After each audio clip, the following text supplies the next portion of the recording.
Hello and welcome to another episode of That Sports Guys podcast. I am Craig Forrestall. I am That Sports Guy. Go ahead and find me on Twitter at that_sports_guy, where you can find all of my latest football takes. Also, NFLDraftDiamonds.com is proud to feature the That Sports Guy podcast on its website. Stop by NFLDraftDiamonds.com, your official draft coverage king. Hello and welcome to another episode of Player Profile Interviews. Today we are lucky to have Dy'Jonn Turner, defensive back from UAB. But before we kick it over to Dy'Jonn, I am Craig Forrestall, also known on Twitter as at that_sports_guy. But like I said, it's all about Dy'Jonn Turner. Dy'Jonn, how we doing today? Doing good, man. How you doing? I'm good, man. I'm lucky to have you on with me. I'm looking forward to breaking down a little bit of this game we call football with you and learning a little bit. So I'm not going to beat you up with that yet. We're going to take it easy. We're going to break into it. So Florence, Alabama, That's home. What was a normal day like for you growing up in Florence?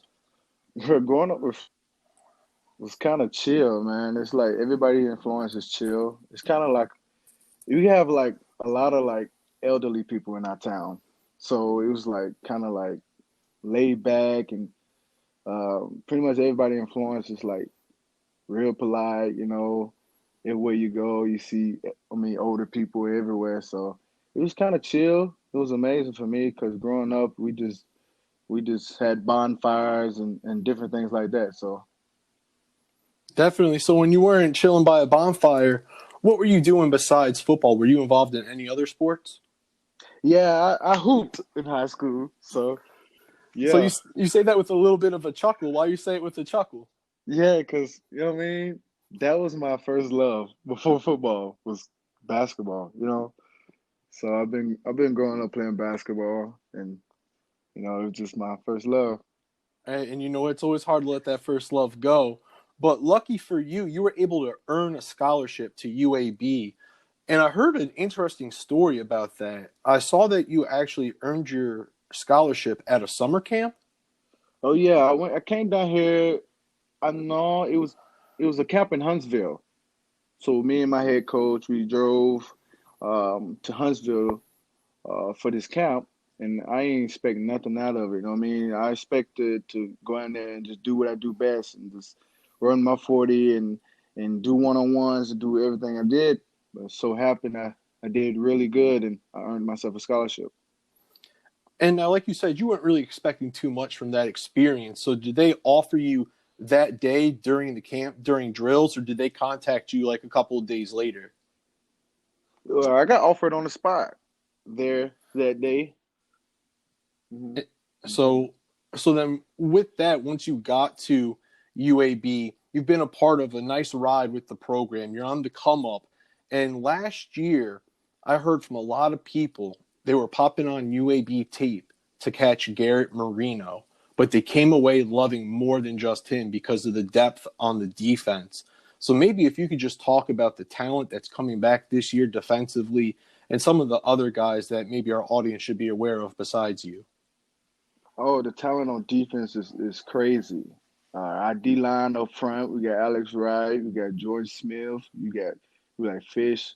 We got Moultrie, a linebacker, you know, Chris Mole. We got Street. We got Thomas. We got Noah. Man, we got in the DBs back there. We got Bronte back this year, Bronte Harris. And we got Dy'Jonn Turner, which is my cousin.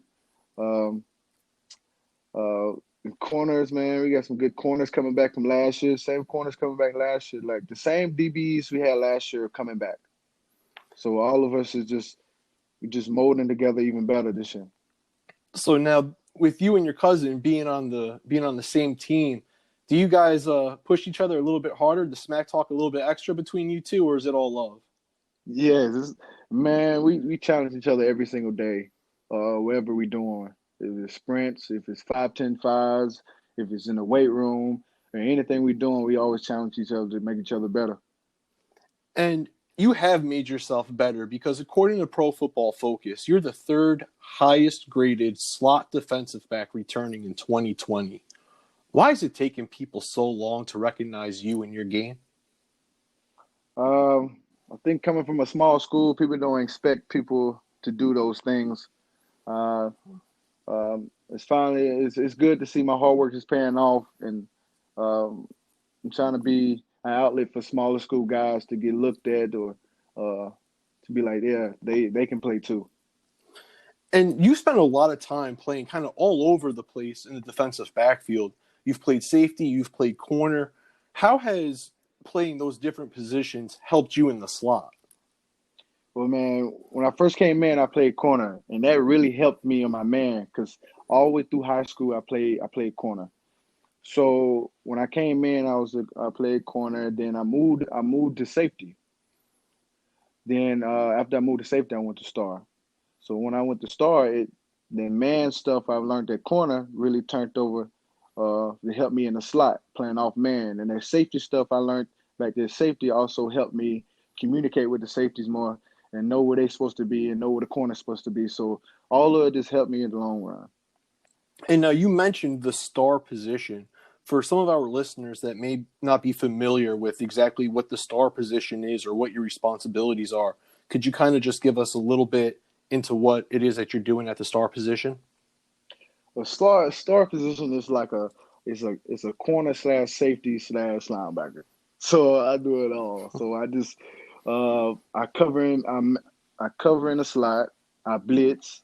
I I I'm in the run fit.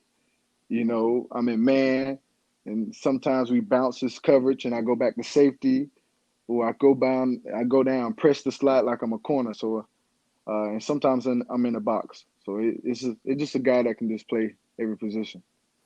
And so, with you being all over the field, do you have a place where you're most comfortable on the field? Is it being in the slot? Is it back deep at safety?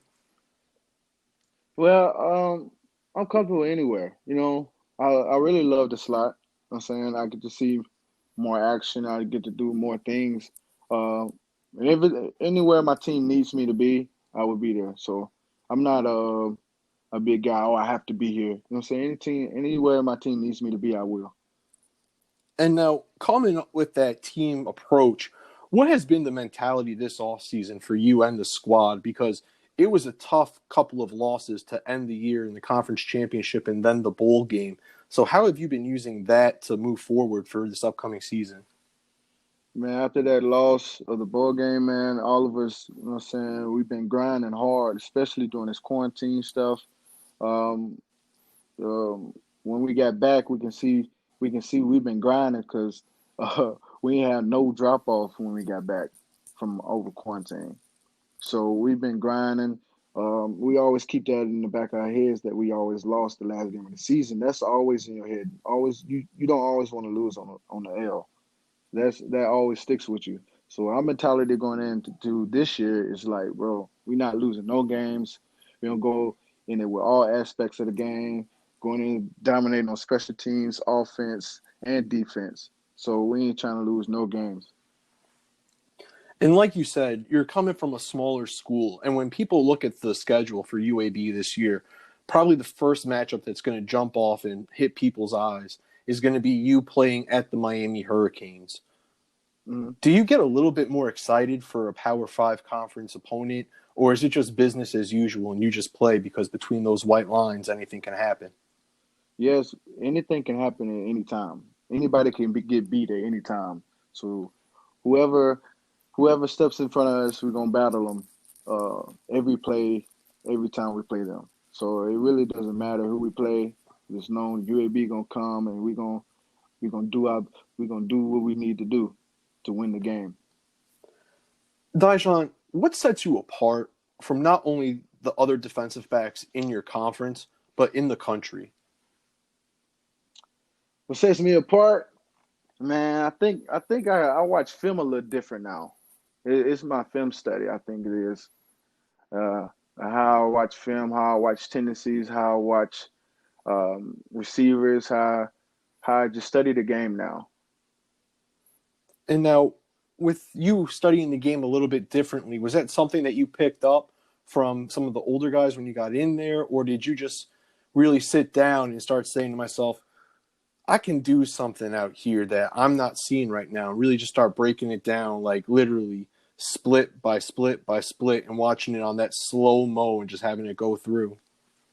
Yeah, I realized I needed something different. So I watched the old heads that was in front of me and how they watched film and how they performed. And I'd be like, man, it looked like it was so easy for them. And I asked him, I was like, man, how is it so easy for you? He said, film study. Film study will put you in the right position every time. So that's what I got from them, studying film.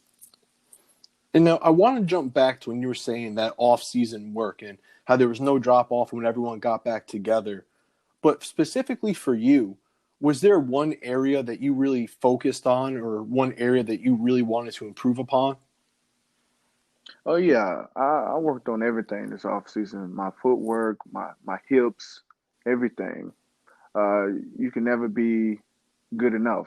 So I just worked on everything, try to get better in everything I needed to get better in, especially my footwork. I feel like um, I can get my feet more quicker. So that's what I worked on uh, majority of my time. And I worked on everything, breaks, tackling, everything. Now, Dy'Jonn, we spent a lot of time talking about you and the UAB football program, but I want to take it off the field for a minute and let our listeners get a chance to know you outside of the football field. So I'm going to start it off with the first question, and that is, what is the song you're embarrassed to admit that you like? Oh man, my favorite song that I'm embarrassed that I like. Man, it's you know what? I like Tequila by Dan and Shay, man. Really? Yes. So then when you hear that come on, you start dancing a little bit, you doing a head bob? Take me through it. It's just a little head bob, it's not too much, I can't, I, it's a little I, head bob, man. I hear you. Now, Dy'Jonn, what's the dream car? Man, I think I want a G-Wagon one day. Really? What color? Oh, I think I want it like all black, red interior, black rims, blacked out. So you thought about it a little bit. You thought about it a little bit. Yes. Now, what's been the most interesting or memorable class that you've taken at UAB? Uh, Exploring UAB was kind of like an interesting class, and it was an 8 a.m. class. So, what was exploring UAB? It's just exploring the departments at UAB, like getting to know different things around UAB, you know? Oh, that sounds pretty cool. Now, Yeah. what's the best restaurant around campus? Um, Man, there's so many different wing spots. I think my preferred, I like, uh, hmm, I like Hattie B's, and What do, not Hattie B's is like a chicken tender spot, and it's been what do I need to get there? What am I ordering? like you can get like chicken tenders, you get a chicken tender sandwich, you get like just chicken. So if it's chicken, they got it. Yes, the best chicken, Awesome. You said it's Hattie B's? Hattie B's. If I'm ever in Birmingham, I know where I'm stopping off. And now, Dy'Jonn, before we get out of here, this is the final question. And it is, if you won $1 million but could only donate it to one charity or one cause, what would it be? Oh man, yeah, I'm glad you asked me this question. I would donate it to my my brother. My brother passed away for a brain aneurysm, and I would like to donate it to something to that cause, and something to do with any of brain aneurysms or anything like that, the study of the brain. I'm sorry to hear that, Dy'Jonn, but that's a wonderful cause, and I definitely appreciate you sharing that with us. And now, before I let you go, what's that one thing that we need to be on the lookout for with the UAB football program this upcoming season? Just watch us. We're gonna shock the world. You heard it here from Dy'Jonn Turner. UAB is going to shock the world this year. For Dy'Jonn Turner, I'm Craig Forrestall. Until next time, stay safe and be easy.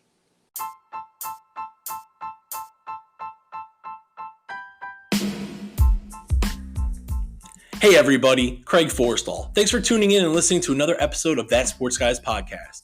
Make sure to follow me on Twitter at @that_sports_guy to catch all the latest updates and podcast episodes. Until next time, stay safe and be easy.